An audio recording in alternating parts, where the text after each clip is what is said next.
ইসকো ছেড়েছে প্রায় 100 সায়েন্টিস্ট, সেটা নিয়েও বিরোধীরা মোদি এবং বিজেপির পেছনে লেগে গেছে। আইরনিক্যালি এটা একটা আত্মঘাতী গোল হবে, কারণ ইসরো সায়েন্টিস্টরা কেন ইসরো ছাড়ছেন, এর কারণ হচ্ছে যে ভারতে প্রাইভেট স্পেস ইন্ডাস্ট্রি বুম হচ্ছে। পৃথিবীতে আমেরিকা, চীন, রাশিয়ার পর ভারত হচ্ছে চতুর্থ কান্ট্রি যারা নিজেদের প্রাইভেট স্পেস ইন্ডাস্ট্রি তৈরি করতে পেরেছে।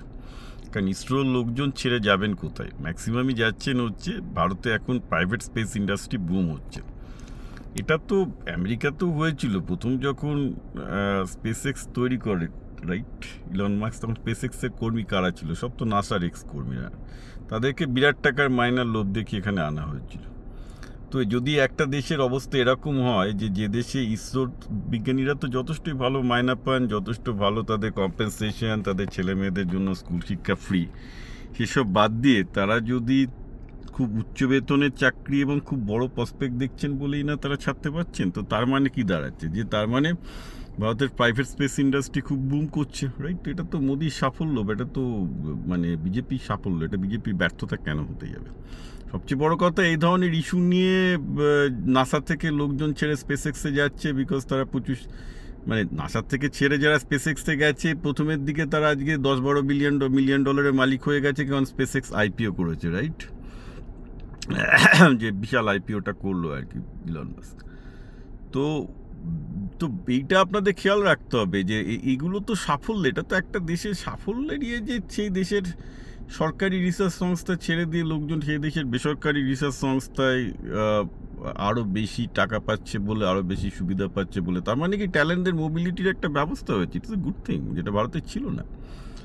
এটাতে তো ভালো আরও বাড়বে, কারণ এটাতে তাহলে দেখুন এই ঘটনার জন্য ইসরোকে তাহলে সায়েন্টিস্টদের জন্য ইনসেন্টিভ বাড়াতে হবে। হ্যাঁ, আবার যেহেতু সায়েন্টিস্টদের নিয়ে কারাকারি পড়ছে, তাহলে ভারতের যে প্রাইভেট স্পেস ইন্ডাস্ট্রি তাদের নিজেদের মধ্যেও কম্পিটিশন হবে, সেখানেও স্পেস সায়েন্টিস্টদের মায়না বাড়বে। তো তাতে কী হবে? ভারতে অনেক নতুন ছেলে মেয়ে যারা তারা প্রচুর স্পেস সায়েন্স নিয়ে পড়ার আগ্রহ জন্মাবে, কারণ তার মানে কি এখানে কেরিয়ার আছে, টাকা আছে। So this are all good sign. আমি এটাকে নেগেটিভ খবর হিসেবে, মানে আমি মাঝে মাঝে বলি না ভারতে গণতন্ত্র কেন চলবে না। I have seen enough for the last 1 ইয়ার, বিশেষ করে যবে থেকে রিল করা ছেড়েছি, যে লোকজন মানে আইকিউ 20-র নিচে ম্যাক্সিমাম, সবাই বলছি না, ম্যাক্সিমামটা। তো এইরকম একটা লো আইকিউ জায়গায়, বলছি না যে আমেরিকার অবস্থার থেকে বেটার, কিন্তু আমেরিকা একটা সুবিধা হচ্ছে কি লোকজন নিজের পকেট বুঝে দেয়, এত কিছু নিয়ে মাথা ঘামায় না। সোজা কথা, আমি অর্থনৈতিক্যালি ভালো আছি আর না আছে, আর লোকজন অত পার্টিশনও হয়নি এখনও।